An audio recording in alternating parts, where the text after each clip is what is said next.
మన వందనాలు. క్రీస్తు శుభాలు. మంచిది. క్రీస్తు శిలువ త్యాగము, శిలువ యాగం అని చెప్పొచ్చు, త్యాగం అని చెప్పొచ్చు. దాని విలువ ఎంతమందికి తెలిసింది అని మనం ఆలోచిస్తే, బోధలు అనేది ప్రారంభ కాలంలోనే, అపోస్తుల కాలంలోనే ఒక భయంకరమైన తప్పుడు బోధలు అనేది వచ్చిందని బైబిల్ ఖచ్చితంగా మరి ఉటంకిస్తుంది.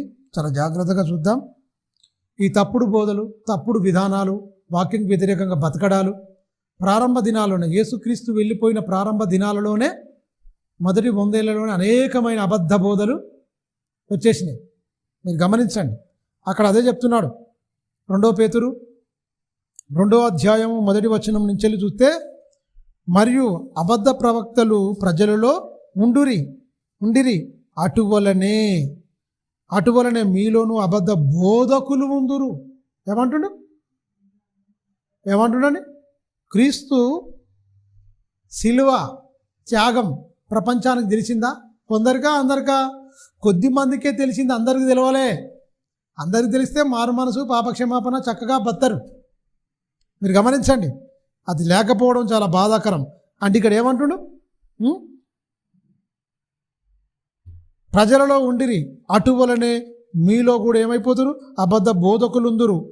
వీరు తమను కొనిన ప్రభువును కూడా విసర్జించుచు తమకు తామే శీఘ్రముగా నాశనము కలుగజేసుకునుచు నాశనకరమైన భిన్నాభిప్రాయమును రహస్యముగా బోధించుదురు. రహస్యంగా బోధిస్తారు. మీరు గమనించండి. బైబిల్లో ఏమున్నది?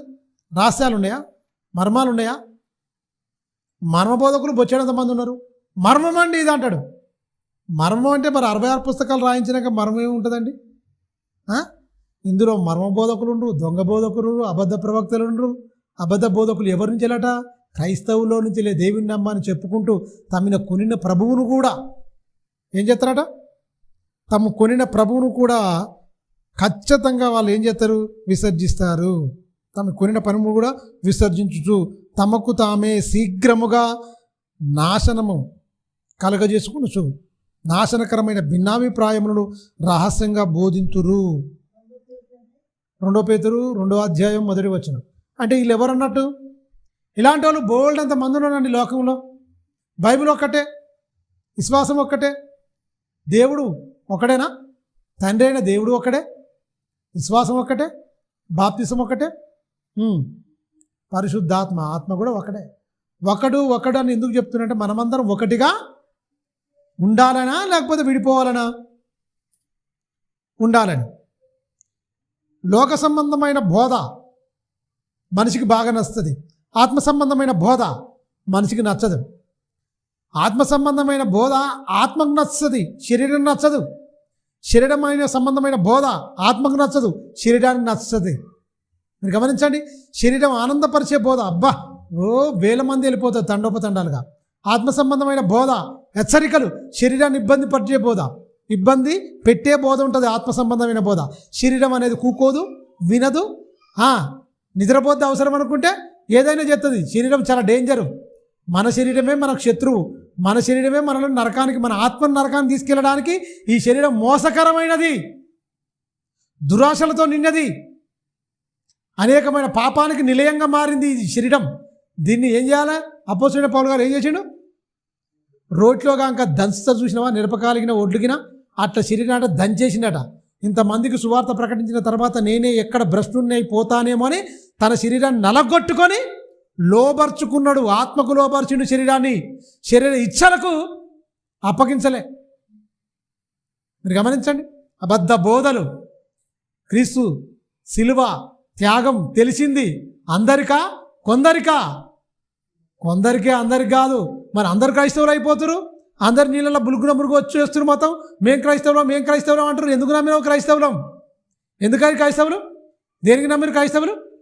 ఏదో కలిసి వస్తుందని, ఏదో వస్తుందని, ఉద్యోగం వస్తుందని, పిల్లలు పుడతారని, ఆస్తులు కొంటామని, బిల్డింగులు కడతామని, దరిద్రత పోతుందని, ఆరోగ్యం ఉంటుంది, ఎన్నో రకాలుగా బైబిల్లో లేని మొత్తం చెప్తారు ఈ దొంగలు. భిన్నాభిప్రాయం బోధించేటోళ్ళు ఏంది? నువ్వెంబటే కోటేశ్వరుడు ఇది గాక, కారు గొంతువు గాక, బిల్డింగులు కట్టుదు గాక. ఎవడీడు? శరీర సంబంధి, భ్రష్టుడీడు, అపవాది కుమారుడు. ఆత్మ సంబంధింది. చక్కగా ఉండు, నువ్వు నీతిగా బ్రతుకు, యథార్థంగా ఉండు, చెడుతనాన్ని అసహించుకో, మంచితంగా బతుకు అనే ఆత్మ సంబంధమైంది. ఇవన్నీ దొంగ బోధకులు, ఈ భిన్నాభిప్రాయం బోధించే వాళ్ళు ఏం చెప్పరు. ఏం చెప్తారు? అప్పులున్నాయా? మీ అప్పులు మొత్తం దేవుడు తీర్చేస్తాడు. రోగాలు ఉన్నాయా? ఇప్పుడే ఆయన గాయముల వల్ల మీకు స్వస్థత. ఎక్కడ? ఆత్మగా దేహానికా? స్వస్థత ఏంది? కల్మషమైపోయిన నీ ఆత్మకు స్వస్థత తప్ప ఆయన రక్తం వల్ల నీ ఆత్మకు స్వస్థత. దొంగ బోధకులారా, శరీర సంబంధమైన రోగాలు లేవా? పౌలు గారు లేవా? పేతురు గారు లేవా? ప్రవక్తలు బాధపడలేదా? శరీరంలో రోగాన్ని తీసేందుకు వచ్చిండా? నిన్ను ఆత్మరోగాన్ని బాగు చేసేందుకు వచ్చిండా? శరీరం రోగం ఉంటే పరలోకం వెళ్ళవా? శరీరం రోగం ఉంటే పరలోకం వెళ్ళవా? మరి అలా అనుకుంటే లాజరు ఎందుకు వెళ్ళిపోయాడు? కురుపులతో నిండిపోయి మొత్తం కుక్కలు వచ్చి పుళ్ళు నాకినా కూడా అతను చనిపోయిన వెంటనే దేవదూతల ద్వారా ఎత్తుకపోయి పరదేశంలో అబ్రహాము రొమ్మున ఆనుకుంటందుకు ఎందుకు తీసుకుపోయి దొంగలు మాట్లాడతారు ఇలాగనే. ఏంటి మరి? ఆ ధనమే ఉంటే, ఆరోగ్యమే ఇలా ఉంటే, ఆరోగ్యవంతుడే పరలోకానికి అర్హుడైతే అనారోగ్యం అంటే ఏ రోగం ప్రమాదకరమైంది? పాపం, నీ ఆత్మకు అంటిన కల్మషం. అది ఉంటే నువ్వు పరలోకం వెళ్ళవు. శరీర సంబంధమైన బాధలు ఇవన్నీ ఉంటాయి. యేసుక్రీస్తే శరీరధారి అయి ఉన్న దినములలో రోదన, కన్నీళ్ళు, వేదన అనుభవించిండు మస్తు. దొంగలు ఏం చేస్తారు? అబ్బా నీకు ఆశీర్వాదాలు, పండుగలు, ఆకాశవాకిళ్ళు విప్పేస్తాడు, జల్లులు. యేసుక్రీస్తు ఏమండు? మారు మనసు తగిన ఫలములు ఫలించండి. యేసుక్రీస్తు ఏం చెప్పాడు? మారు మనసుకు తగిన ఫలములు ఫలించండి. ఇదిగో దేవుని రాజ్యమును సమీపముగా ఉన్నది. ఉన్నవాడు అక్కెరగల వానికి పంచిపెట్టండి, ఆకలైన వానికి అన్నం పెట్టండి, వస్త్రాలు లేని వానికి వస్త్రాలు ఇవ్వండి అని చెప్పిండా లేదా? బలహీనమైన బలపరచండి అని చెప్పిండు. ఈ బోధలో ఎగిరిపోయినాయి, ఈ లేవు. మీ ఇంటికి వస్తే ఏమిస్తావు, మా ఇంటికి వస్తే ఏం తెస్తావు? ఇన్కమింగే. ఆడు ఎలాంటి బోధ అయినా కానీ ఎవడన్నా 100 రూపాయలు ఇస్తే కథ వాటి వెళ్ళిపోతూనే ఉంటారు పాస్టర్లు. ఎవడన్నా కొంతమంది దాని మీదనే పని ఉంటారు, పాస్టర్ అని చెప్పుకుంటారు. ఎక్కడన్నా మీటింగ్ అన్ని మీటింగ్లోకి వెళ్ళిపోతూనే ఉంటారు. మరి ఏ బోధ ఏంటి ఏం కథ అని తెలియదా? అన్ని బోధలు ఒకటైతే ఇవన్నీ ఎందుకుంటాయి? ఒక్క తిరిగినా బోధించాలిగా. అందరూ అదే పరిశుద్ధాత్మ నడిపింటే ఒక్క తిరిగా బోధించాలనా? భిన్నాభిప్రాయం బోధించాలనా? రాత్రి నాకు చెవిలో చెప్పిండు దేవుడు. చెవిలో చెప్తే మరి ఈ 66 పుస్తకాలు ఎందుకు రాయించినట్టు? చెవిలో చెప్తే ఈ 66 పుస్తకాలు ఎందుకు రాయించినట్టు దేవుడు? ఆదికాండం నుంచి మలాకి గ్రంథం వరకు 39 పుస్తకాలు అయితే, మత్తయి సువార్త నుంచి ప్రకటన గ్రంథం వరకు 27 పుస్తకాలు, 66 పుస్తకాల కలయికతోనే నీకు దేవుడు మొత్తం గ్రంథస్థం చేసి నీకు ఇచ్చిన తర్వాత మళ్ళీ నీకు చెవిలో చెప్పే పని ఏంటి? దేవుడు మళ్ళీ చెవులు ఎందుకు చెప్తాడు? ఈ గ్రంథమందు ప్రవచనమందు, ఈ గ్రంథమందున ప్రవచనము మనిషి ఊహను బట్టి, మనిషి ఇచ్చను బట్టి లేఖనము, ఈ ప్రవచన గ్రంథమందు ఏ ప్రవచనము పుట్టలేదని మీరు గ్రహించాలి అన్నాడు. అంటే పరిశుద్ధాత్మ మూలంగా దేవుని వల్ల ప్రేరేపింపబడి 66 పుస్తకాలు రాయించిన వెనకమరలో ఎవరు? పరిశుద్ధాత్ముడు. రాసింది ఎవరు? ప్రవక్తలు, భక్తులు, దేవుడు ఎన్నుకొని. మీరు గమనించండి. మరి నాశనకరమైన భిన్నాభిప్రాయములను బోధించడం అంటే ఏంటి? శరీర సంబంధమైన బోధ చేసేవాడు భిన్నాభిప్రాయములను బోధించేవాడు. ఇల్లు కడతావు, ఉద్యోగం అవుతుంది, పెళ్ళి అవుతుంది, పిల్లడగంటావు, నీ కొడుకే పుడతాడమ్మా, నీ కొడుకే పుడతాడు. ఇది నా వాగ్దానం. ఒక ఆయన చేసినట, ఇగో నువ్వు ఎస్ఐ అయిపోతావు అని చెప్పినట, ప్రవచించేట ఒక ఆయన. ఒక పాస్టరు ఒక సంఘాలకు వెళ్ళిపోయి నువ్వు ఎస్ఐ అయిపోతావు అని చెప్పినట. వాడు 10th ఫెయిల్ అట. ఇక నేను ఖచ్చితంగా ఎస్ఐ అవుతా అంటే అవుతాడాడు. వీళ్ళందరూ దొంగలు, సోది చెప్పుకోవాలంటారు, సోదిగాండ్లు అంటారు. సోదిగాండ్లు. నువ్వేం చెప్తావు? రేపేం సంభవించునో నీకు తెలియదు. నీ జీవం ఏపాటిది? ఇంత కొంతసేపు కనపడి అంతలో మాయమే ఆవిరువు కదా. భవిష్యత్తు నీకు తెలుసా? తెలియదని బైబిల్ చెప్తుంది. తెలుసా నువ్వు చెప్తున్నావు? నువ్వు ఓన్వి భిన్నాభిప్రాయమును బోధించే దొంగవు, అపవాది సంబంధివి. క్రీస్తు విలువ, క్రీస్తు శిలువ త్యాగము తెలువని ఒక అబద్ధికుడవు, ఒక మోసగాడివి, ఒక దొంగవు, ఒక అపవాది కుమారుడవు, అపవాదికి జత పనివాడవు. అర్థమవుతుందా? అపవాది జత పనివారులు ఏంటి? భిన్నాభిప్రాయం రహస్యంగా బోధిస్తారు. వాళ్ళ బోధంతా రహస్యం. ఇంకేం బోధలు ఉన్నాయి? సర్పము అవ్వమ్మతో కూడింది, కయ్యేను సర్పానికే పుట్టింది. ఇదో దొంగ బోధ. సర్పమాట అవ్వమ్మను కుడితేనట, అవ్వమ్మాట కయ్యేను కన్నదట. మీరు గమనించండి. ఏబేలట ఆదాము పుట్టినట, కయ్యేనట ఎవరికన్నట? కయ్యేనట ఎవరికన్నట? కయ్యేనో సర్పానికి కన్నదట. ఆదాము పుట్టిందో ఏబేలట. అందుకే ఆయన నీతిమంతుడట, ఈయనట సర్పసంతానం అట. బైబిల్లో అలా ఉందా? ఒకసారి చూడండి బంగారు వాక్యం. ఈ దొంగలు ఏమని చెప్తురు? చెత్త మాటలు మాట్లాడకుండా మోపైరు మొత్తం చాలామంది. 4వ అధ్యాయం 1వ వచనం చూడండి. ఏమంటుంది చూడండి. దొంగలు భిన్నాభిప్రాయము రహస్యంగా బోధించే వాళ్ళు వీళ్ళే. ఆదాము తన భార్య అయిన అవ్వను కూడినప్పుడు ఆమె గర్భవతి అయి కయ్యేనును కని, యెహోవా దయ వలన నేను ఒక మనుషుణ్ణి సంపాదించుకుని ఉన్నాను అని బైబిలు. సర్పము అవ్వమ్మను కూడినప్పుడు కయ్యేను కానీ, తర్వాత మళ్ళా ఆదాము అవ్వను కూడినప్పుడు ఎబేలును కని అని ఉందా అండి? ఉందా?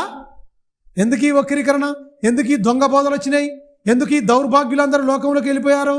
ఎందుకు సాతాను సంబంధాలు అయ్యారు? శరీర సంబంధమైన బోధ, దుర్బోధ, అపవాది బోధ. మీరు గమనించండి. ఇదే బైబిల్ తీసుకొని వస్తాడు నేను ఏమార్చడానికి. సర్పసంతానమైన సర్పానికి పుట్టినట్ట. సర్పసంతానమా అన్నాడు యోహాను గారు. అవునా? సర్పములారా, సర్పసంతానమా, రాబో ఉగ్రం తప్పించుకోండి. మీ బుద్ధి చెప్పిన వాడు ఎవరులే అంటే సర్పంతో పిల్లలెట్టకంటారా అండి? బుద్ధి జ్ఞానం ఉండక్కర్లే? ఇంతనన్నా బుద్ధి జ్ఞానం ఉండక్కర్లే? ఎలా అవుతుంది అది? ఎలా పాసిబుల్ అవుతుంది? సాధ్యమైద్దా? బుద్ధిహీనుడా అంటే దొంగలందరూ వస్తారు. క్రీస్తు సిలువను కూడా ఏం చేస్తారు? తమను కొనిన ప్రభువును కూడా విసర్జించుదురు అంటే పక్కకు పెట్టేస్తారటండి. బైబిల్లో ఎన్నో ఉన్నా, బైబిల్లో చెప్పినా కూడా ఇవన్నీ పక్కకు పెట్టేస్తారు. ఈ దొంగలు కూడా అలాంటి వాళ్ళే. ఏమంటారు? అమ్మో, ఇక్కడ ఏమంటున్నారు? ఆదాము తన భార్య అయిన అవ్వను కూడినప్పుడు ఆమె గర్భవతి అయి కయ్యేను కని యెహోవా దయ వలన ఈ యొక్క మనుషుణ్ణి సంపాదించుకుందట. యెహోవా దయ ఉంది. ఒక మనుషుడు రావాలంటే యెహోవా దయ అని చెప్తుంది. తర్వాత ఆమె అతని తమ్ముడైన ఎబేలును కనెను. తర్వాత ఇద్దరు కమల పిల్లలు కాదు, ఆయన కన్న తర్వాత ఈయనే వచ్చిండు. చిన్నవాడెవరు? ఎబేలు. పెద్దవాడెవరు? కయ్యేను. బైబిల్లో స్పష్టంగా ఉంది కదా. ఆదాము తన భార్య అయిన అవ్వను కూడినప్పుడు ఆమె గర్భవతి ఒక కుమారుని కయ్యేను కనెను. యెహోవా దయ వలన నేను ఒక మనుషుని సంపాదించుకొని. తర్వాత ఆమె అతని తమ్ముడైన ఎబేలును కనెను అనే వరకు ఏముంది ఇక్కడ? ఏమన్నరికేనా? లేదు, వాళ్ళు కమల పిల్లలు అన్నారు. కమల పిల్లలు అని చెప్పలేదా అండి? పెనుగులాడుకుర్రు. యాకోబు ఏశావు పెనుగులాడుకోలే. తామారు కూడా గర్భవతి అయింది. తామారుకు ఎంతమంది? పెరెస్, జెరెస్ ఇద్దరు వచ్చిరా కొడుకులు. తామారుకు యూదాకు పుట్టినోళ్ళు. యూదా కోడలే, యూదా ఉంటుంది కదా తామారు. ఆమె కూడా గర్భవతి. ఇద్దరు కుమారులను కన్నది. మరి ఇక్కడ ఇద్దరు కుమారులు ఒకసారి కన్నదని ఎందుకు చెప్పలేదు? మరి ఇక్కడ పరిశుద్ధాత్మ దేవుడు అక్కడ చెప్పిన దేవుడు ఇక్కడ ఎందుకు చెప్పడండి? తర్వాత కన్నది, అప్పుడే ఎమ్మటే కనలే. ఇద్దరు కమల పిల్లలు లేరు అక్కడ, కానీ ఇద్దరు అందులోనే ఉండరు. కయ్యేనుకు ఆదాము పుట్టిన ఆయనేమో ఎబేలు, కయ్యేనుకు పుట్టిందేమో అపవాదికి పుట్టిండు. కయ్యేనో అపవాదికి పుట్టిండు అంటే ఇక్కడ ఏం క్లారిటీ ఇస్తుండు? ఖచ్చితంగా ఆదాము వలనే కలిగి ఇద్దరు సంతానం అని చెప్తుందా లేదా? అందుకనే భిన్నాభిప్రాయములు బోధిస్తారు. రహస్యంగా బోధించే దొంగలు లోకములో బయలుదేరుతారట. మీలోనే ఉందరు, మనలోనే ఉంటారు. క్రైస్తవుడే అని చెప్పుకుంటాడు పేరుకు మాత్రమే. చేసేదంతా దుర్బోధ, చేసేదంతా అపవాది బోధ, చేసేదంతా శరీర సంబంధమైన బోధ, చేసేదంతా నరకానికి వెళ్ళే బోధ. హెచ్చరికలు ఉండవు. మనిషిని పొగొడతలతో ముంచేస్తారు మొత్తం. మనుషులు మిమ్మల్ని కొనియాడిన ఎడల, యేసుక్రీస్తు ఏమండు? మనుషులు మిమ్మల్ని కొనియాడిన ఎడల మీకు శ్రమ. వాళ్ళు చెప్పరు, అబ్బా అన్న ఇంత అన్న అంత అన్న అంత అని మొత్తం ఇచ్చేస్తారు. అంటే ఏం చేయాలి? నీకు శ్రమ తెచ్చి నువ్వు నరకానికి వెళ్ళిపోవాలి. గమనించండి. మనుషులు మిమ్మల్ని కొనియాడిన మీకు శ్రమ అని యేసుక్రీస్తు చెప్పిండు. కానీ వీళ్ళేం చేస్తారు? ఈ దొంగలు మనుషులను విపరీతంగా పోగొడతారు. ఈయన ఉండపట్టుకునే వెళ్తుంది సేవ, ఈయన లేకపోతే కుదరదు, ఈయన వస్తేనే ఇది, వీళ్ళు ఇది చేస్తారు. బాగా పొగిడి ఇచ్చేసి వాళ్ళని విశ్వాస భ్రష్టులు చేస్తారు. ఇక అయిపోద్ది. హెచ్చరికలు ఉండాలి. చెప్పేవారికి హెచ్చరిక వర్తిస్తుంది వాక్యం, వినేవారికి కూడా హెచ్చరికలు తీసుకున్నా బతుకులు బాగుపడితే తప్ప పుట్టినే వాక్యం అంటే ఏమవుతుందండి? వాక్యం అనేది హెచ్చరికలుగా ఉండాలి. ప్రియులారా, మళ్ళీ రండి. పేతురు రాసిన 2వ పత్రిక 2వ అధ్యాయం. మరియు అబద్ధ ప్రవక్తలు ప్రజలలో ఉండిరి, అటువలనే మీలోను అబద్ధ బోధకులుందురు. వీరు తమను కొనిన ప్రభువును కూడా విసర్జించుదురు. విసర్జిస్తారట. బైబిల్లో ఎన్నో ఉంటాయి బ్రదర్, మనకెందుకు? ఎన్నో ఉంటాయి, అవి మనం పాటిస్తామా ఏమన్నా అయితేయా? నాతో అనగా నేను విన్నా, కొంతమంది దౌర్భాగ్యులు బతకలేని వాళ్ళు అంటారు బైబిల్లో ఎన్నో ఉంటాయి మనకెందుకు. అలాంటప్పుడు నీకు ఎందుకు ఇచ్చింది మరి? బతకవా? నేర్చుకోవా? మార్చుకోవా? విసర్జించురు. తమకు తామే శీఘ్రముగా నాశనము కలుగజేసుకుందురు అని చెప్తూ నాశనకరమైగు భిన్నాభిప్రాయమును రహస్యముగా బోధించుదురు అని చెప్తూ మరియు అనేకులు వారి పోకిరి చేష్టలను అనుసరించి, పోకిరిగాళ్ళు కావాలి. వారి పోకిరి చేష్టలను అనుసరించి, పోకిరి చేష్టలు అంటే అర్థం ఏంటి? ఈయన చెల్లాడికి స్టేజ్ మీద ఎగురుడు, దుంకుడు, గట్టిగా మాట్లాడు, ఇక్కడికి వచ్చుడు, అక్కడికి వచ్చుడు, అటుపోవుడు, ఇటుపోవుడు. ఎందుకు ఈ పోకురు చేష్టలు? గడికోసారి నెత్తి మీద చేసి ఇట్లా అనుకోవడం, అదొక మేనరిజం అనుకోవడం, నెత్తి ఇట్లా అనుకోవడం, తల ఊపుకోవడం. ఏంది అన్ని తలతిక్క పనులు? పోకిరి చేష్టలు. ఎవరిని ఆకర్షించడానికి రా నువ్వు? ఒక పట్టణ దగ్గర నిలబడవా దొంగ? ఇటు అటు ఎగరడం, గెంతడం, ఒకడు బూర ఊదడం, కొమ్ముత్తరు మొత్తం. ఎందుకురా ఈ వేషధారణ? మరి పోకిరి చేస్తున్న పోకిరి గాళ్ళందరూ ఒక చోటుకు దొరుకుతారు, పోకిరిగాడు వచ్చి వాక్యం చెప్తాడు. అర్థమవుతుందా? పోకిరి చేష్టలను అనుసరించుదురు. క్లియర్గా చెప్తూ చూడండి. మరియు అనేకులు వారి పోకిరి చేష్టలను అనుసరించి నడుతురు, వీరిని బట్టే సత్య మార్గము దూషింపబడును. ఈ దొంగల బట్టే మొత్తం క్రైస్తవ్యానికి అపకీర్తి వస్తుంది. కీర్తి కాదు, అపకీర్తి, అవమానం. ఎవరికి వస్తుంది? పోకిరిగాళ్ళతోని బతకక చెప్పేదో ఒకటి, చేసేదో ఒకటి. వాక్య ప్రకారం బతితే మనకి మంచిగానే ఉంటుంది. వాక్యం అంటాం కానీ వాక్యం ఒకటి ఉంటుంది, బతుకుల్లో ఒకటి ఉంటుంది. ఎవర్రా నువ్వు? అసలు నువ్వు దుష్టుని కుమారుడు కాదా? అపవాది కుమారుడు కాదా? మీరు గమనించండి. మిమ్మును బట్టి సత్య మార్గం దూషింపబడుతుంది. ఈ దూషకుడు కారణవాడు ఈ దొంగలే. యూట్యూబ్లో, ఫేస్బుక్లో అనవసరమైన వాదములకు పోయి పనికిరాని చెత్తంతా తీసుకొచ్చుకోవడం ఎందుకు? మేలైనది, క్షేమకరమైనది మంచిగా మాట్లాడాలి కదా. నీ సంభాషణ ఉప్పు వేసినట్టుగా రుచిగలదిగా ఉండాలి. మాట్లాడుటకు నిదానించు, వినుటకు వేగీరపడు. మాట్లాడడానికి ఏం చేయమడు? నిదానించాలి, వినుటకు వేగీరపడు. చెప్పిండు. ఎంతమందికి వినడానికి చెవిస్తున్నారు? మాట్లాడడానికి నోరిస్తున్నారు, వినడానికి చెవులు ఎంతమంది ఇస్తున్నారు? ఈ దొంగలు ఏం చేస్తారు? కన్నా ఈ దొంగలందరూ ఏం చేస్తారు? వినడానికి చెవినివ్వరు, మాట్లాడడానికి నోరిస్తారు బాగా. వీళ్ళకి అదే అలవాటు. పాటలు పాడతా, అది వాక్య సంబంధమైన పాటల.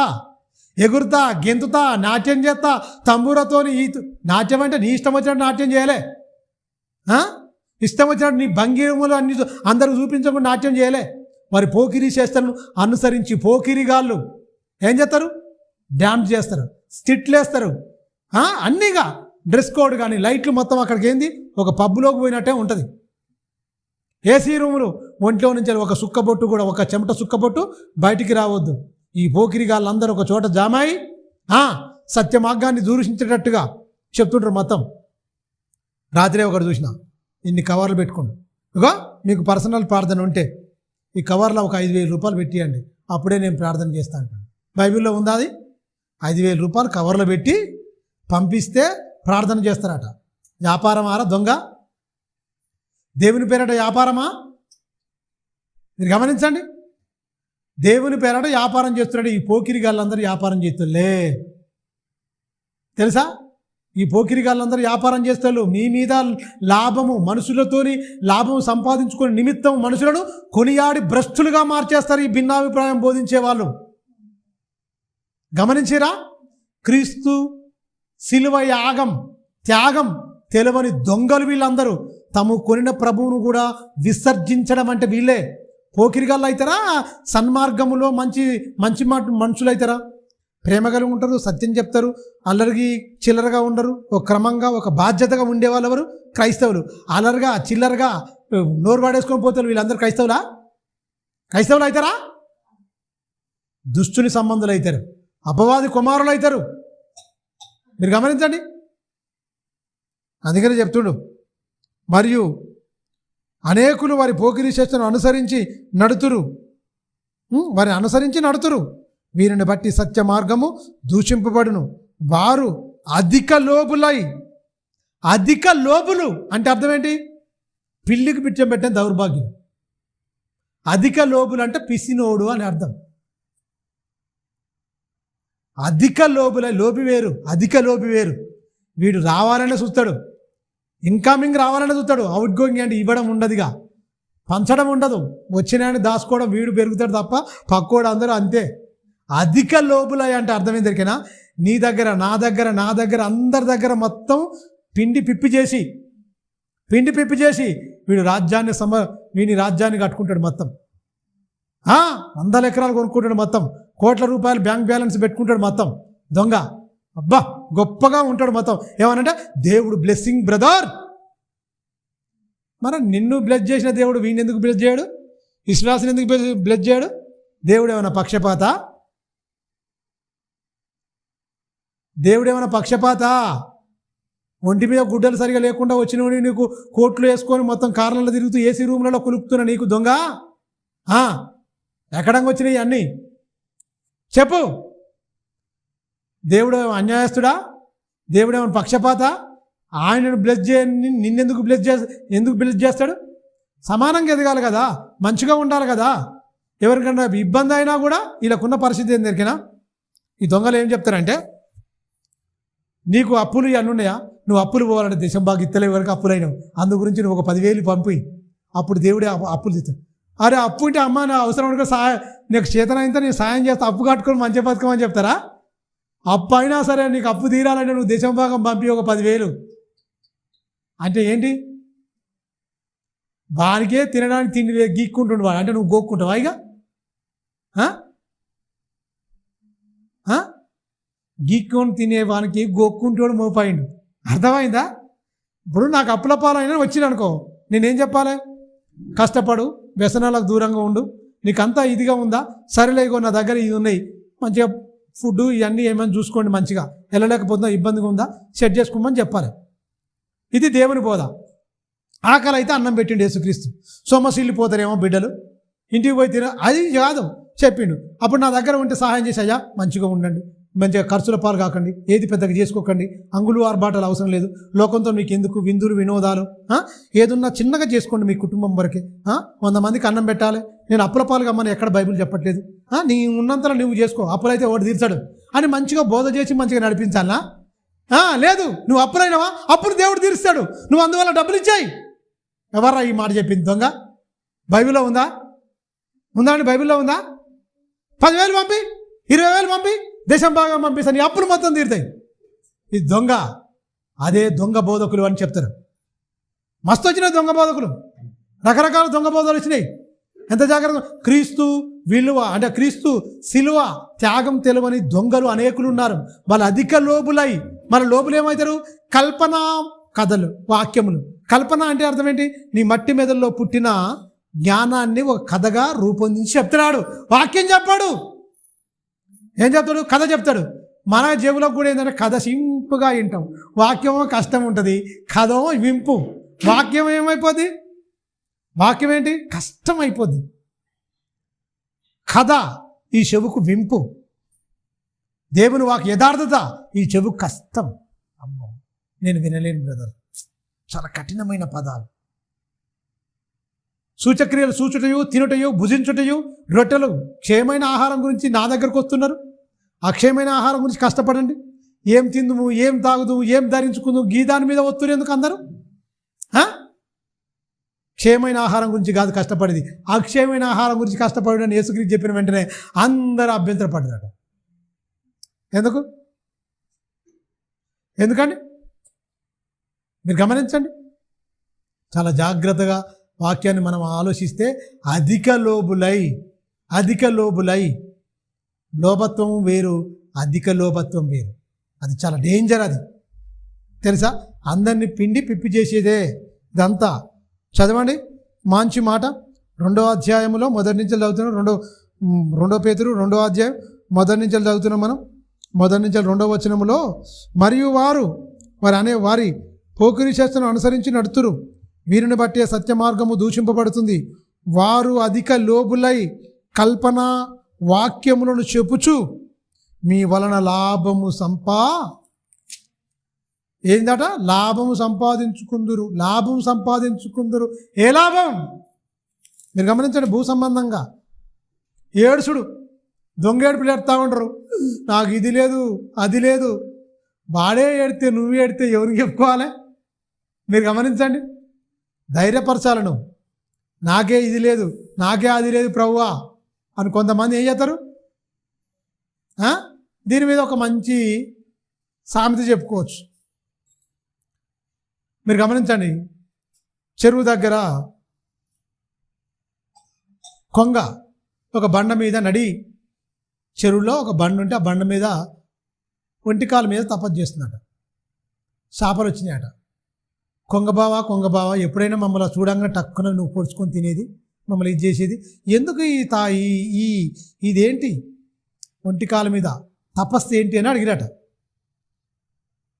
అదే వరకల్లా ఆ కొంగబావ ఏం చెప్పినకైనా, ఇదిగో నేను విన్నాను ఒక మాట, అందుకే నాకు బాధ వేదన. ఇగో ఈ వలలు వేసే వాళ్ళందరూ వచ్చారు, మిమ్మల్ని అందరినీ పట్టి తీసుకుపోయి అమ్ముకోవాలి. చేపలు వలలేసి మిమ్మల్ని అందరినీ వలలో చిక్కించుకొని వాళ్ళు ఇది చేసుకుని తీసుకుపోతారట. అందుకే మీ గురించే నా చింతంతా, మీ గురించే నా బాధ అంతా అని ఎవరు చెప్పిందట? కొంగబావ. బావ మరి ఏం చేద్దాం బావ? కొంగబావ అంటే ఖచ్చితంగా మీరు రండి, మిమ్మల్ని అందరినీ ఒక సముద్రములు వేస్తా. ఎందుకంటే ఇది సముద్రానికి అంతు పంత అనేది ఉండదు. మిమ్మల్ని తీసుకుపోయి మంచిగా ఎత్తైన లోతుకి, ఆ నీళ్లు ఓడవవు, అందులోనే ఉంటాయి. మిమ్మల్ని అందరినీ తీసుకుపోతా, రోజుకొక్కరిని తీసుకుపోతా, నా వల్ల అదే అవుతుంది, రోజుకొక్కరిని తీసుకుపోతా. తీసుకుపోయిందట. రోజు తీసుకుపోతే ఒక బండ మీద తీసుకుపోతే మంచిగా పొడుచుకొని తింటుందట, మళ్ళీ వస్తుందట, మళ్ళీ అలాగా కాలం గడుపుకుంటే అయిపోయిందట. మీరు గమనించండి. ఎండ్రికాయలు ఉంటాయి కదా, ఎండ్రికాయ కూడా వచ్చిందట. కొంగబావ మన పరిస్థితి ఏంటి? నన్ను కూడా తీసుకుపోను, నన్ను కూడా పట్టుకుంటారు చాలామంది. నేను ఇష్టంగా తింటారు, ఇంకా నేను దొరకను, కానీ నన్ను మాత్రం ఇష్టంగా తింటారు కొంగబావ. మరి నా పరిస్థితి ఏందంటారు. అవునా, సరేలే మరి మిమ్మల్ని కూడా నేను తీసుకుపోతా, నిన్ను కూడా తీసుకుపోయిందట. తీసుకుపోయారు. మీరు గమనించండి. అక్కడ తీసుకుపోయారు ఆ బండ మీద అని కళ్ళతో ఇలా చూసిందట. అది చూసేవరకల్లా మాత్రం అంతా పొట్టినట్టు ఇది ఉందట. పొట్టు మొత్తం కనపడ్డది, అంతా తిన్నట్టుగా. దానికి కాళ్ళు ఉంటాయి కదా, 4 ఉంటాయి, నడుస్తుంటుంది కదా. తక్కువ కట్ చేసిందా, తల మొండం వేరైపోయిందట. ఇది కింద పడిపోయింది. మీరు గమనించండి. ఏమైంది 100 గొంట్లను తిన్న రాబందు వాటి ఏమైపోతాడ? ఒక గాలివానకు పోద్ది అన్నట్టుగా క్రీస్తు రాకడలో నువ్వు ఇవన్నీ ఇష్టానుసారంగా బతికి నీ బతుకు మొత్తం పోతావు. చెప్పుకుంటానికి మంచిగా ఉంటుంది. ఆడికి పోయిన చూసిన వెంటనే బండ ఉందట, అక్కడ బావి దగ్గరికి పోయిన చూసిన వెంటనే టక్కున తలకా కట్ చేసుకుందట, పోయి బావిలో పడదట. ఈ కొంగ చచ్చిపోయింది, చక్కగా అది పోయి నీళ్ళలో పడ్డది, అది జీవించింది, పోయింది. ఏమికొచ్చింది తిగరికి? మోసం. పోయేటోడు ఉన్నంత వరకు మోసం చేసేటోడు వస్తూనే ఉంటాడు. ఆ మోసపోకుండా ఉండడానికి 66 పుస్తకాలు ఇచ్చింది. మోసం చేసేవాడు అంటే మోసపోతోడు ఉన్నంతకాలం మోసం చేసేవాడు వస్తూనే ఉంటాడు. మోసపోతోడు జాగ్రత్త పడ్డాడుకో, మోసపోకుండా. మోసం చేస్తాడు, మోసం చేయగలుగుతాడా? 66 పుస్తకాలు రాయించింది ఎందుకు? నువ్వు మోసపోకూడదని, నేను మోసపోకూడదని. ఉన్నట్టుగా వాక్యాన్ని చదువుకొని విశదీకరించుకొని మంచిగా చదువుకొని మన జీవితాలు కట్టుకొని ఇంత కూడా మనం మోసపోతే అర్థం ఏంటిగా? మోసపోతే అర్థం ఏంటి? మన ప్రాణాలకు మనమే ఉత్తరవాదమా, లేకపోతే యేసుక్రీస్తు ఏమైనా తప్పియాలనా? అన్నీ చెప్పి ఎందుకు దొంగపోతున్నావు? ఎందుకు? కొంతకాలం అని చెప్పినా కదా, ఆవిరి జీవితం అని కదా. నువ్వు ఇంతలో కనబడి అంతలో మాత్రమే పోతామని చెప్పినా కదా. శరీర సంబంధమైన బోధ చేసినా, ఆత్మ సంబంధమైన బోధ చేసినా అని అడిగింది అనుకో, ప్రభువా నువ్వు ఎన్నో చెప్పినావు అంటాడు. చెప్పినా నువ్వు ఎలా అర్థం చేసుకోవాలి? అన్నిటి పరీక్షించి మేలైంది చేపట్టు. శాస్త్రబోధ గురించి, పరిశీల బోధ గురించి చెప్పలేదా? వాళ్ళ పులిసిన పిండి గురించి చెప్పలేదా? చెప్పినా ప్రభా. వాళ్ళు సున్నం కొట్లకు సమాధానం చెప్పినావు, రాయించిన ప్రభా. మేము అప్పుడు లేవు కానీ నువ్వు రాయించినా మేము చదువుకున్నాం కానీ మరి ఏమో వాళ్ళ చెంగులు పెద్దవి గాను, హస్తరేఖలు వెడల్పు గాను, వందనము వచనం ఎక్కడ? వీధి మూదల్లో వందన వచనము, విందుల్లో అగ్రపీఠం కోరుకుంటారు. చెప్పినా అవును ప్రభా అన్నీ చెప్పినావు కానీ మరి అందరూ మంచోళ్ళే అనుకున్న ప్రభా. అందరూ మంచోళ్ళే అనుకున్నామంటే నీకు సైట్ వచ్చింది. ఆ సైట్ వచ్చింది కానీ వాక్యం అనే అద్దాలు పెట్టుకో, నీ కంటికి అద్దాలు, కంటికి సైట్ వచ్చింది, అందువల్ల కంటి అద్దాలు పెట్టుకున్నావు. నీ మనోనేత్రం దుష్టుడు మూయించిండు. అప్పుడు ఏం చేయాలి? తెరవాలంటే వాక్యముతో నీ మనోనేత్రము వెలిగించుకొని స్పష్టంగా ఎవరు దొంగలు, ఎవరు దేవుని బిడ్డలు, ఎవరు సత్యం చెప్తురు, ఎవరు అసత్యం చెప్తురు. క్రీస్తు శిలువ త్యాగం ఎరిగిన వారెవరు? తెలిసింది అందరికా కొందరికా? క్రీస్తు శిలువ త్యాగం యాగం తెలిసింది కొందరికా అందరికా? అందరికి తెలిసిందా? అందరికి తెలిస్తే భక్తులు అయిపోవాలి కదా. మరే అందరికి తెలిసింది అనుకో, భక్తులు అయిపోవాలి. ఎవరు చూసినా దేవుని మాటే, ఎవరు చూసినా దేవుడు, ఎవరు చూసినా పరలోకం, ఎవరు చూసినా మంచి మాటే కావాలి కదా. బోధలు మారినాయంటే, దొంగలు వచ్చిరంటే, దొంగ బోధకులు వచ్చిరంటే, క్రీస్తును కూడా తమను కొనిన ప్రభువును కూడా శీఘ్రం వాళ్ళు విసర్జించుతున్నారంటే ఎవరిల్లు? ఎవరండి? క్రీస్తు శిలువ త్యాగం యాగం బలియాగం తెలియని వారే దుష్టుని సంబంధం. తెలిసినవాడు నా గురించి, నా నిమిత్తము, నాకు బదులుగా నా స్థానంలో నా ప్రభువు నా గురించి ప్రాణం పెట్టి నన్ను కొన్నాడు. శాపం నుంచి పాపము నుంచి నన్ను విమోచించి కొన్నాడు.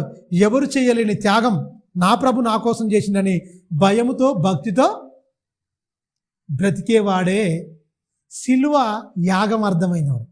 అర్థం కానివాడు ఏం చేస్తాడు? శరీర ఇచ్చలు, దీవెనలు, ఆశీర్వాదాలు, పండుగలు ఇవన్నీ చేసుకుంటాడు. అందుకనే వాడు అధిక లోబులు అవుతారట, కల్పనా వాక్యములు చెప్తారట. మీరు గమనించండి, కల్పనా వాక్యములు చెప్పుదురు అని చెప్తూ మీరు గమనించండి. వారికి పూర్వం నుండి విధింపబడిన తీర్పు ఆలస్యము చేయదు, వారి నాశనము కునుకదు, నిద్రపోదు. అబ్బా ఏం చేసినట? ఒరే బాబు నేను చేసిన అయిపోయింది. అది అట కులుకదాట, నిద్రపోదట. ఇశ్రాయేలును కాపాడే యెహోవా తండ్రి అయిన దేవుడు కులుకడు, నిద్రపోడు. నిన్ను కూడా నాశనం చేయడానికి, లేకపోతే నీకు తీర్పు అది కులుకదు, నిద్రపోదు. ఎందుకు? శరీర సంబంధంగా బతావు. ఎన్ని రోజులు బతావు?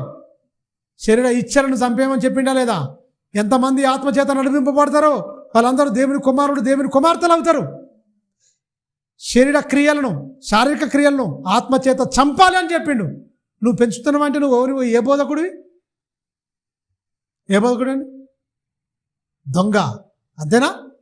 క్లియర్గా.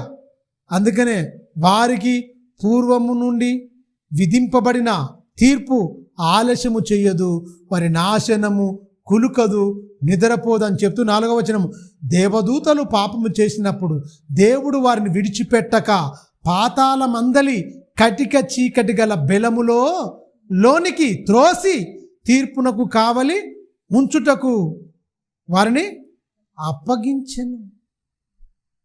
దేవదూత కోటాను కోట్ల సంవత్సరాలు దేవదూతలే పరిశుద్ధుడు సకల పరిచర్యలు చేసిన దేవదూతలనే పాపం చేస్తే విడిచిపెట్టలేదు అన్నప్పుడు నిన్ను చేస్తే విడిచిపెడతారా?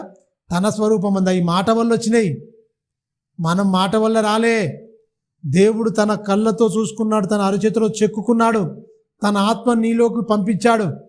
నువ్వు దైవద్రోహం చేస్తే, దైవికమైన వ్యతిరేకంగా నువ్వు బతికితే దేవుడు ఊరుకుంటాడా? భయంకరమైన శాపము, భయంకరమైన ఇది విధిస్తాడట ఖచ్చితంగా. దేవదూతలు పాపం చేసినప్పుడు దేవుడు వారిని విడిచిపెట్టక, అంటే ఏంటి?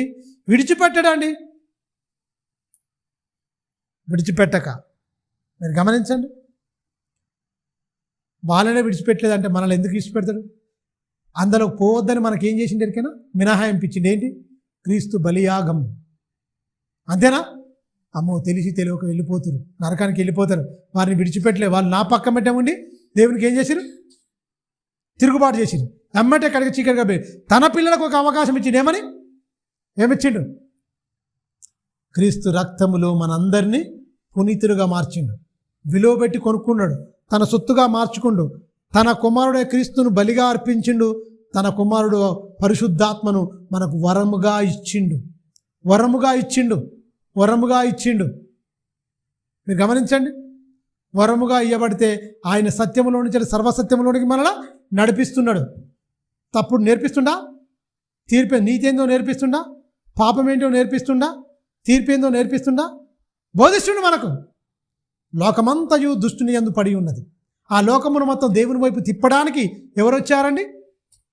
పరిశుద్ధాత్మ దేవుడు వచ్చాడు. భూమి మీదకి వచ్చి ఏం చేస్తున్నాడు? ప్రతి మనిషి హృదయంలోకి వెళ్ళిపోయి, నాయన జాగ్రత్తగా నీతిగా బతకపోతే నాయన జాగ్రత్త, తీర్పున్నది. పాపం గురించి హెచ్చరిస్తుంది. ఆ పాపం తర్వాత నువ్వు మానుకోపోయినవా భయంకరమైన తీర్పులోకి వెళ్తావు నాయన. నీతిగా బతుకు, పాపం ఏమాత్రం చేయకు. ఒకవేళ పాపం మానుకోకుండా ఖచ్చితంగా తీర్పులో నిలబడతావు. 3 చెప్పిండు.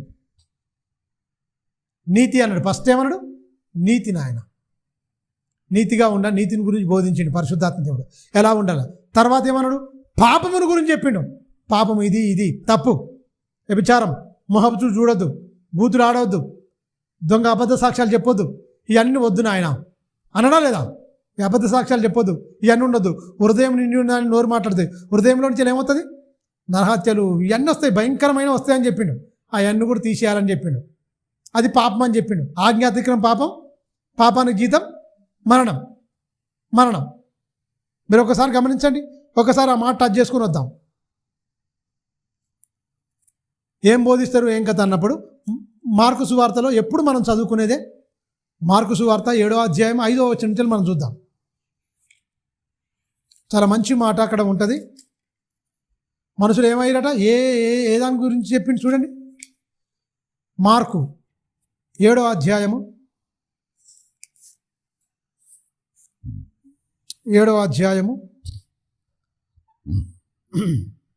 5వ వచనం. అప్పుడు పరిసయ్యులు శాస్త్రులను, నీ శిష్యులు పెద్దలు పారంపర్య ఆచారమును చొప్పున నడుచుకొనక అపవిత్రమైన చేతులతో భోజనము చేయుదురని ఆయన అడిగి యేసుక్రీస్తుని అడుగుతురండి. అందుకు ఆయన వారితో ఇలాగూ చెప్పాను, ఈ ప్రజలు పెదవులతోనే నన్ను గణపరుస్తురు కానీ వారి హృదయం నాకు దూరంగా ఉంది. హృదయం దూరంగా ఉంటే ఏమైపోతుందో 21లో చెప్తున్నాడు. దూరం ఉన్న హృదయంలో, దేవునికి దూరం ఉన్న హృదయంలో ఏముందటండి? 20 నుంచి వెళ్ళి మనుషులు లోపల నుండి బయటకు వెళ్ళింది మనుషులను అపవిత్రపరచాలి. అంటే తిన్నదాని గురించి ఆ లోపల నుండి అనగా అని చెప్తుండ్రు. అనగా అన్నప్పుడు ఏమంటుండు? మనిషి హృదయములో నుండి దురాలోచనలు, జారత్వము, దొంగతనము, నరహత్య, వ్యభిచారములు, లోభములు, చెడుతనములు, కృత్రిమములు, కామవికారములు, మత్సరములు, ద్వేషములను, అహంభావం, అవివేకమును వచ్చును. ఈ చెడ్డవన్నీ లోపల నుండే బయటికి వచ్చి మనుషులను అపవిత్రము చేయునని ఆయన చెప్పెను. మీరు గమనించారా? ఇన్ని ఉన్నాయి. ఎప్పుడు? హృదయములో దూరంగా ఉంటే, దేవునికి దూరంగా ఉంటే ఇవన్నీ ఉంటాయి. క్లియర్ చెప్పిండా?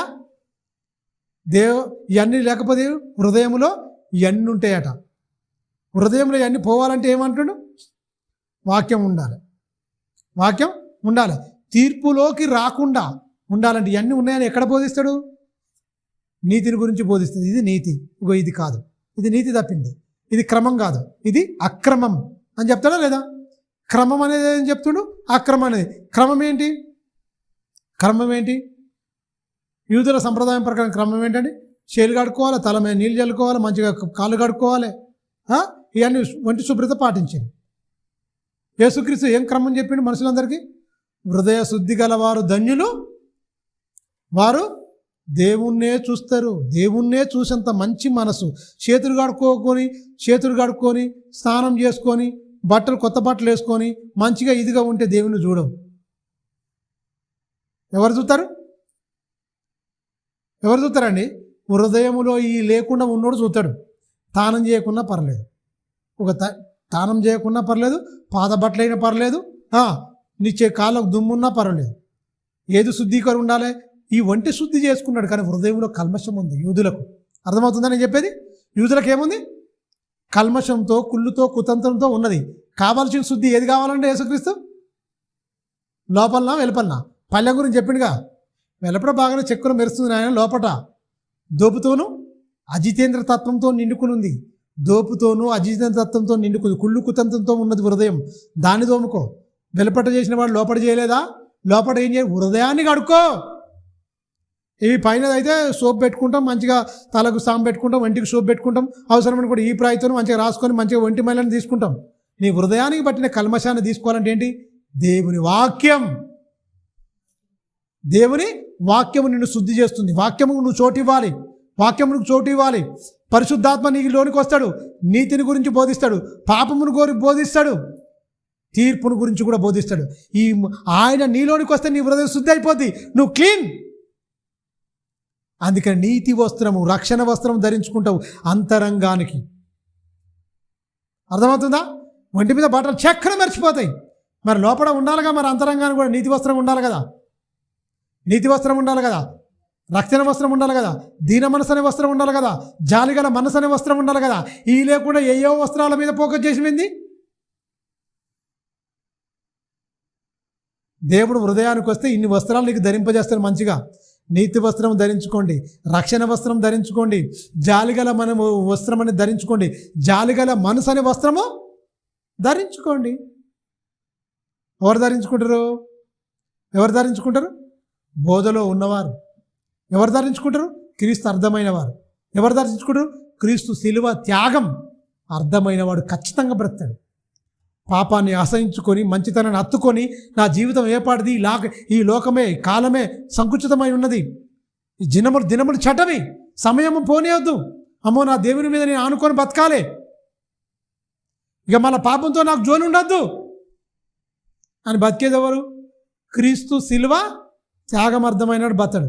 అర్థం కానివాడు అనుభవించు రాజా, లోకాన్ని అనుభవించు, దేవుడు ఇస్తున్నాడు, మనం అనుభవిస్తున్నాం, తప్పేమి లేదని చెప్పుకునే వాళ్ళందరూ వాక్యాన్ని వక్రీకరించి మనుషులను ఏమార్చి మనుషుల బలహీనతలనే వీడు పెట్టుబడిగా మలుచుకుంటాడు దొంగ.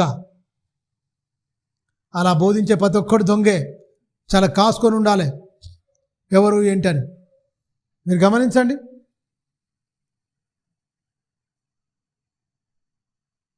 తిమోతికి రాసిన పత్రిక 2 తిమోతి 2వ అధ్యాయం చూడండి. తిమోతికి రాసిన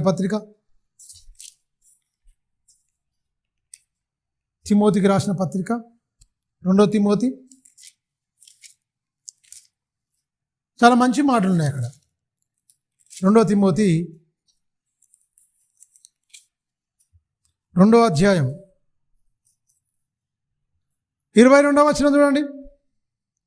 నీవు యవ్వనెచ్చల నుండి పారిపొమ్ము, పవిత్ర హృదయులై ప్రభువునకు ప్రార్థన చేయుడి. అంటే ఇక్కడ ఏంటి?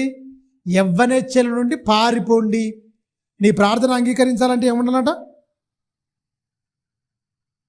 ఏమై ఉండాలి? ప్రార్థనకు జవాబు వస్తలేదు, ప్రార్థించాలంటే ఏముండాలి? ప్రతిదానికి మన కండిషన్ అప్లై అంటుంది బైబిల్. అంతేనా కదా? ఏమంటుండు? ప్రార్థిస్తున్నామండి, నువ్వు లోపటి ఇవన్నీ పెట్టుకొని ప్రార్థిస్తే న్యాయమేనా? అసలు దేవుడు వింటాడా? మీరే చెప్పండి. పవిత్రమైన హృదయము, యవ్వనెచ్చల నుండి పారిపో అంటే నీలో మోహము ఇవన్నీ ఉండొద్దు. మోహం చూపి దురాలోచన, ఈ పనికిమాలి మలినమైపోవద్దు. అలా చేస్తే ప్రార్థన. అందుకనే ఏమంటుడు? యవ్వనెచ్చల నుండి పారిపోండి అని చెప్తూ పవిత్రమైన హృదయాన్ని పెడుతుండు. ఎక్కడ ఆలోచిస్తావు? ఏం చేయాలన్నా నీ ప్లానింగ్ మొత్తం జరగాలంటే ఎక్కడ? హృదయం అన్నిటికంటే మోసకరమైనది, అది ఘోరమైన వ్యాధి గలది, దాన్ని గ్రహించేవారు ఎవ్వడు లేడు. ఉన్నాడు దేవుడు ఒక్కడే ఉండు. మనుషులు గ్రహించలేరు, దేవుడు మాత్రం ఉన్నాడు. మనుషులు గ్రహించలేని దేవుడు గ్రహించి చెప్తాడు నీకు. నీ మ్యానుఫ్యాక్చర్ మొత్తం దేవుడే కదా, నీ టెక్చర్ మొత్తం తయారు చేసింది ఎవరు? ఆయన చెప్తాడు మొత్తం. నువ్వేమై ఉన్నావు, ఎక్కడ రోగం ఉంది, ఎక్కడ బలహీనంగా ఉంది, ఏముంది, ఏం కథ అని. అంతేనా? గమనించండి. అందుకనే క్లియర్గా చెప్తుండు. నీవు యవ్వనెచ్చల నుండి పారిపోము, పవిత్ర హృదయులై ప్రభువునకు ప్రార్థన చేయుడి. ఒకరితో ఒకరు నీతిని, విశ్వాసమును, ప్రేమను, సమాధానమును వెంటాడు. ఏం చేయాలట మీరు గమనించండి. వారితో కూడా నీతిని, విశ్వాసమును, ప్రేమను, సమాధానమును వెంటాడు. పవిత్రమైన హృదయం ఉంటే ఏముంటుందట? మంచి నీతి వస్తుందండి, మంచి విశ్వాసం వస్తుందండి, ప్రేమ వస్తుందండి, నీలో సమాధానం ఉంటుంది. దాన్ని వెంటాడడానికి నువ్వు పరిగెత్తుతావు. ఉందా ఇది? ఎవరిలో ఉంటుంది? క్రీస్తు శిలువ త్యాగం అర్థమైన వాడు ఇవన్నీ గమనిస్తాడు. ఎవడు పడితే వాడు గమనించలేడు, ఎవడు పడితే వాడు బతకాడు. అంతేనా? బైబిల్ అలాగనే రాయబడింది కానండి క్లియర్గా. ఇందులో ఏమన్నా మర్మం ఉందా? అర్థమవుతాడు రాసిండా? ఒక మర్మంగా రాసి నీకు అర్థం కాకుండా కన్ఫ్యూజ్ చేసేసి నేను నరకానికి పంపుకోవాలి అనుకోలే దేవుడు. సామాన్యంగా మనకు అర్థమయ్యేటట్టుగానే, మనకు అర్థమయ్యే రీతిలోనే తన మనసుని అక్షరబద్ధం చేసి లిఖితపూర్వకంగా రాయించించడు. ఇక్కడ కంగారు కన్ఫ్యూజ్ అయ్యేవాడు ఏం లేదు. కన్ఫ్యూజ్ చేసేవాడు కాదు దేవుడు. నీకు తెలియకుండా అసలు రాయించాడు. నువ్వు మాట్లాడే భాషలోనే నీకు అర్థమయ్యేటట్టుగానే చెప్పిండు. మొత్తం క్లియర్ కట్గా చెప్పిండు. ఇందులో ఏం లేదు, మరవాళ్ళు ఏం లేవు. క్లియర్గా నీకు అర్థమవుతాడు ఎలా బతుకుతున్నావు నాయన. ఇది పరిస్థితి, ఇలా ఉండు. నువ్వు నీలో నీ విశ్వాసం ఉండాలన్నా నీతి ఉండాలి నాయన. నీతి ఉంటేనే విశ్వాసం ఉంటుంది. ఆ విశ్వాసం ఉంటేనే ప్రేమ ఉంటుంది. ప్రేమ ఉంటేనే నీలో సమాధానం ఉంటుంది. సమాధానం ఉంటే దాన్ని ఎక్కడ ఉంది సమాధానం, దాన్ని నువ్వు వెతికి దాన్ని వెంటాడతావు. అంటే దాన్ని వెంబడిస్తావు, దాన్ని అనుసరించి బతుకుతావు, దాన్ని అనుసరించి నడుచుకుంటావు. అంతేనా? అంతే కదా నీ మాటలు. క్లియర్ కట్గా చదువుకుందాం. ఏదన్నా పర్టిక్యులర్గా మళ్ళీ 1, 2, 3 సార్లు చదువుకుందాం. పోయిందేముంది? దైవభక్తి లాభ సాధనంగా మనం ప్రాక్టీస్ చేయాలి. మనం ఇలా బతుకుతున్నాం. మన బతుకు మనకేం రావాలి? కొడితే కుంభస్థలం అంటారు, కొడితే పరలోకమే కొట్టాలి. మనం ఈ లోకం కోసం కాదండి బ్రతికేది క్రైస్తవుడు. పరలోకం పొందాలి. వెళ్తే పరలోక ప్రవేశం ధైర్యంగా క్రీస్తు అందులో పరిగెత్తుకొని పోవాలి. మనం నీతిమంతుడు ఎక్కడ పరిగెత్తుకొని అలా సురక్షితంగా జీవిస్తాడు. దేవుని ఆశ్రయ పట్టణంలోనికి పరిగెత్తుకొని పోయి మంచిగా పరిగెత్తుకొని అక్కడ సురక్షితంగా నివసిస్తాడు. ఎక్కడ? ఆశ్రయమైన పట్టణం. మీరు గమనించండి. పరలోకం ఉన్నతంగా. మరి ఖండితంగా చెప్తురా బోధలు? ఖండితంగా చెప్తే శపిస్తాడు, ఇంటోడవాడు, ఒత్తోడవాడు, మార్చుకుంటాడవాడు. అందుకనే పరలోకంలో కూడా ఎక్కువ మంది రారని తెలుసా? పరలోకం కూడా ఎక్కువ మంది రారు. నోవాహు దినములు ఎలాగో అలాగనే ఉంటాయి, తక్కువ మందే. ఈ మార్గం చాలా కష్టమైంది. విరుకు ద్వారం. విశాల మార్గంలో ప్రయాణించే వాళ్ళు చాలామంది ఉండరు. ఇప్పుడు బోధులు అందరూ విశాల మార్గమే. శరీర సంబంధమైన బోధ విశాలమైన మార్గం, ఆత్మ సంబంధమైన బోధ విరుకు ద్వారం, విరుకు మార్గం. అనేకులు ప్రవేశించాలని వస్తారు. వారి వల్ల కాదు, బతకలేరు. ఎందుకు? బతకాలంటే నువ్వు పరిశుద్ధాత్మకు చోటు ఇవ్వాలయ్యా నీ హృదయంలో. అప్పుడే కదా నీతి ఏంటో, విశ్వాసం ఏంటో, ప్రేమ ఏంటో, సమాధానం అప్పుడు వస్తుంది నీకు. గమనించిరా? అప్పుడు వస్తుంది. అయిపోయిందండి నమ్ముకుంటే ఎవరికి ప్రయోజనం? నమ్మితే ఏం చేయాలి? మనం ఏం చేయాలి? నమ్మితే ఏం చేయాలి? ఇవన్నీ సాధకం చేయబడాలి. మళ్ళీ చదువుకుందాం. నీవు యవ్వనచల నుండి పారిపోము, పవిత్ర హృదయులై ప్రభువునకు ప్రార్థన చేయుడి. పవిత్రమైన హృదయులై, పవిత్ర హృదయం కలిగి ఉండాలి. నువ్వు ప్రార్థన చేయాలంటే పవిత్రమైన హృదయం నుంచి వెళ్ళాలి.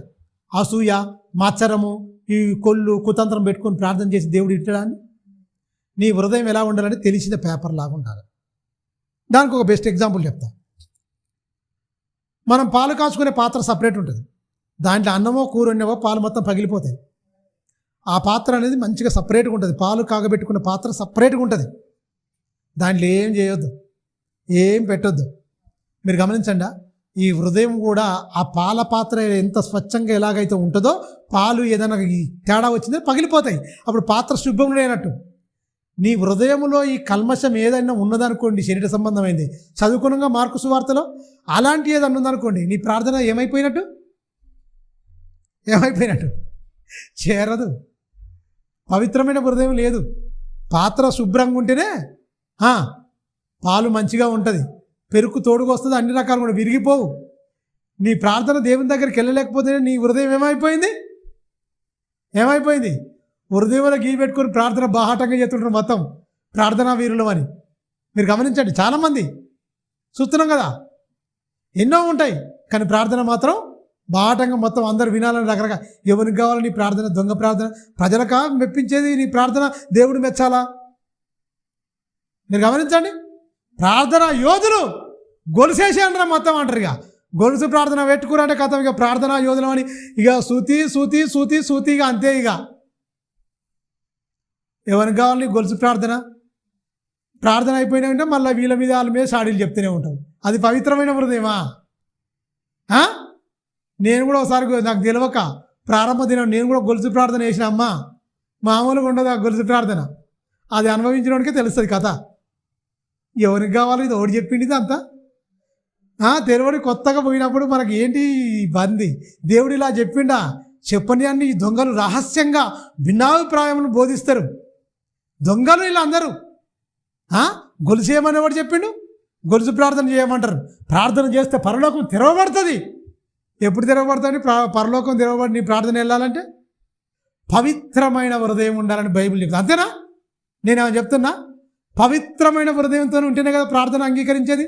పవిత్రమైన హృదయంతో హృదయులై ప్రార్థన చేయుడి. పవిత్రమైన హృదయులై ప్రార్థన చేయుడి. ప్రార్థన చేస్తే అప్పుడు ఏమైతే దొరికినా చేస్తే ఏమయ్యా?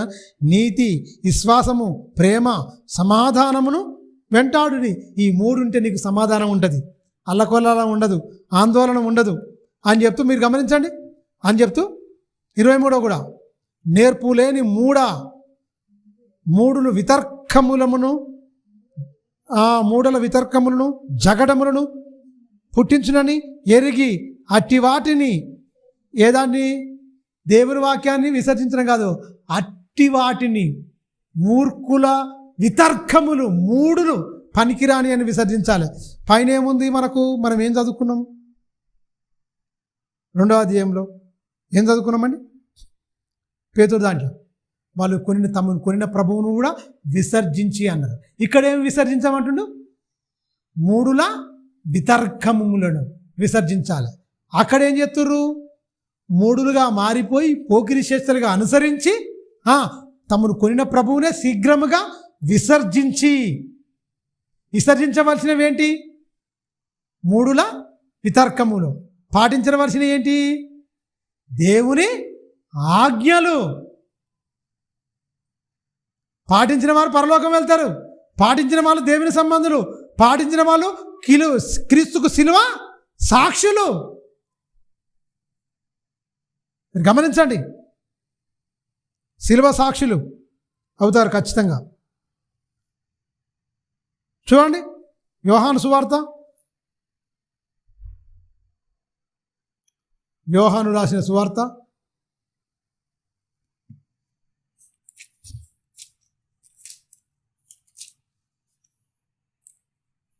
8వ అధ్యాయం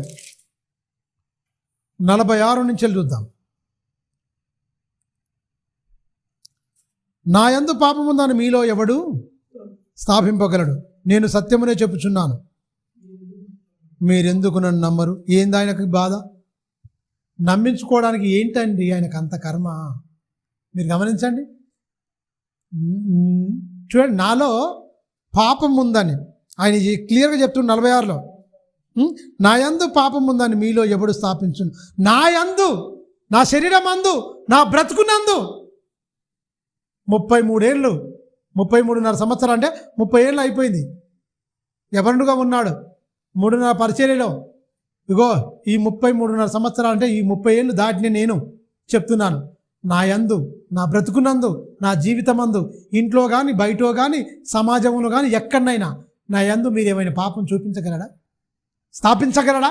నా యందు, నా బ్రతుకునందు, నా మాటల్లో, నా చూపుల్లో, నా నడకలో, నా పడకలో, నా ప్రవర్తనలో ఎక్కడనైనా ఉందా అని ఎవరు అడుగుతున్నారని?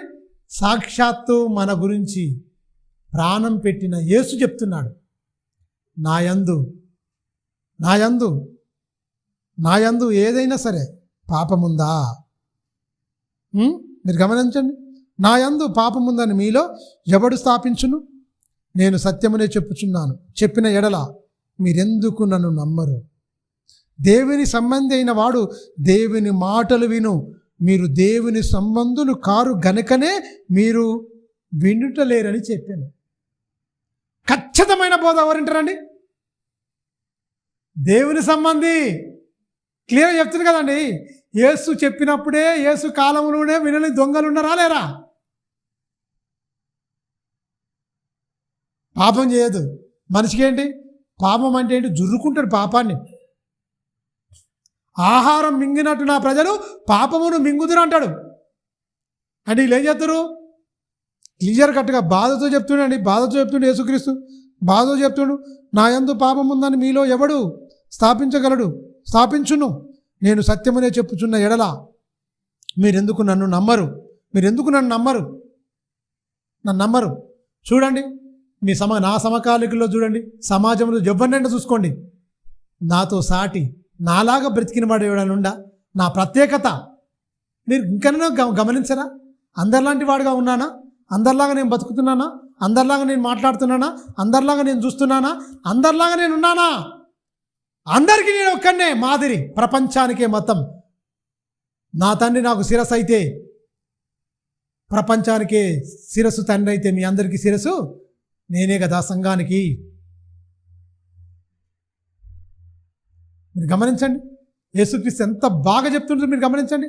అంటే దేవుని సంబంధి అయితేనే దేవుని మాట వింటారు. అంటే వాక్యం వినాలి, దేవుడు ఆకర్షించి. అంటే ఆడు ఎవరు వింటారు ఎవరు వింటారండి? మనకేం తెలవాలి? పవిత్రమైన హృదయం. మనకి ఎవరు వింటారు చెప్పండి? పవిత్రమైన హృదయం గలవారు వింటారు దేవుని మాటలు. ఇంటి అలలో ఏముంటుందట? నీతి ఉంటుందట, విశ్వాసం ఉంటుందట, ప్రేమ ఉంటుందట, సమాధానం ఉంటుందట. ఆ ఉన్న వాళ్ళు ఏం చేస్తారు? దాన్ని వెంటాడతారట. అనుసరించి నడుస్తారట. వాళ్ళెవరు? క్రీస్తుతో మాటలు వింటారు, అలా బతుకుతారు. వాళ్ళు కూడా అదే అంటారు, పాపం చేయరు, పాపానికి దూరంగా ఉంటారు, ఉన్నతంగా బతారు. అదే చెప్తుండు 47వ వచనంలో అదే చెప్తున్నాడు. దేవుని సంబంధి అయిన వాడు దేవుని మాటలు వినును. మీరు దేవుని సంబంధులు కారు గనుకనే మీరు వినుటలేదని చెప్పింది. అలా అన్నందుకు దుర్మార్గులు కూడా ఏమంటారు? అందుకు యూదులు, నీవు సమరయుడవు, దయ్యం పట్టిన వాడవు అని మేము చెప్పిన మాటలు సరియే అంటే ఏమంటారు? మనం ఉన్నదన్నట్టు చెప్పినాం అనుకో, మన మీద వచ్చే దూసిన మాటలే. ఇక నీతిగా బతుకున్న ఆయన చెడిపోతావు, లేకపోతే పోతావు అని అనుకో, ఈడే దయ్యం పట్టింది దీనికి, ఈడేం మనిషి, ఈడు అసలు ఎప్పుడు దేవుడు అంటాడు, ఓ ఈడింత నీతిమంతుడా, ఈడ శుద్ధపూస. తప్పులు ఎత్తి చూపితే వాళ్ళకి అంతే నొప్పి. నువ్వు తప్పు చేయి బాబు, దేవుడు అనేవాడు క్షమించేవాడు, మనిషి అనేవాడు తప్పు చేసేవాడు, అనుభవించు రాజా అనుభవించనేవాడు. అబ్బా అయ్యగారు ఎంత బాగా చెప్పిండో, అంతేనా కదా? పొగుడుతారు, ఆనందపడతారు. మీరు గమనించండి. అందువల్ల చాలా జాగ్రత్తగా వినాలి. సత్య మార్గము దూషింపబడుతుంది వీరిని బట్టి, పోకిరి చేష్టను బట్టి. సత్య మార్గం ఎవరు అనుసరిస్తారికైనా దేవుని సంబంధి అయిన వాడు దేవుని మాటలు వింటాడు. కానీ దేవుని సంబంధి కాడు కనుకనే వాడు దేవుని మాటలు వినడు. దేవుని సంబంధులు అయితేనే దేవుని మాటలు విందరు. మీరు దేవుని సంబంధులు కారు, మీరని చెప్తున్న అక్కడ యూదులతోని పరిశీలతోని, మీరు దేవుని సంబంధులు కారు కనుకనే మీరు దేవుని మాటలు వినరు అని చెప్పాను. వినేవాళ్ళు ఉన్నారు, వినని వాళ్ళు ఉన్నారు. క్రీస్తు శిలువ త్యాగమర్థమైన వాడే ఆ మాటల ప్రకారంగా బతికి వాళ్ళే దేవుని గొప్పగా బతారు, భక్తితో ఉంటారు, మంచిగా ఉంటారు. అర్థం కాని వాడు, అందుకనే క్రీస్తు శిలువ క్రీస్తు శిలువ త్యాగం అర్థమైంది. అందరికా కొందరికా?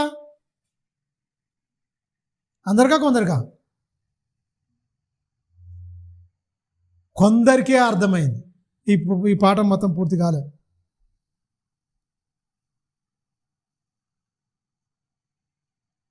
మంచి తలలోంచుకోండి, ప్రార్థించుకుందాం. పరిశుద్ధుడా, మహోన్నతుడా, గొప్ప తండ్రి, నీ ఘనమైన శ్రేష్టమైన నామానికి కృతజ్ఞతాస్తుతులు స్తోత్రం చెల్లిస్తున్నాను తండ్రి. నీ పిల్లలకు కొన్ని విషయాలు చెప్పారు. ఇత్తబడిన ప్రతి మాట వాళ్ళ హృదయమైన పలక మీద ముద్రించుకొని వారి ప్రవర్తన అంతటి మీద అధికారిగా ఒప్పుకుంటూ, నాయన క్రీస్తు రాకడ సమయంలో తండ్రి ఎన్నో దుర్బోధలు, ఎన్నో తండ్రి భయంకరమైన మనుషులను ఏమార్చి శరీర సంబంధమైన బోధలు, ప్రకృతి సంబంధమైన బోధలు బోధిస్తున్న ఈ కాలంలో, నేటి కాలంలో తండ్రి సత్య సంబంధాలుగా తండ్రి మారడానికి మా హృదయంలో సత్యానికి వాక్యానికి చోటిచ్చి నాయన కల్పనా వాక్యములకు మేము తిరగక వాక్యంతో మేము అంటుకట్టబడి వాక్యం మా హృదయంలో నిలిచుండేటట్టుగా పవిత్రమైన హృదయంతో తండ్రి మేము ప్రార్థన చేయాలంటే ఆ ప్రార్థనకు ప్రతిఫలం ఇవ్వాలంటే నీతి ఉండాలి, విశ్వాసం ఉండాలి, ప్రేమ ఉండాలి, సమాధానం ఉండి దాన్ని వెంటాడాలి, దాన్ని అనుసరించి మేము ముందుకెళ్ళాలి.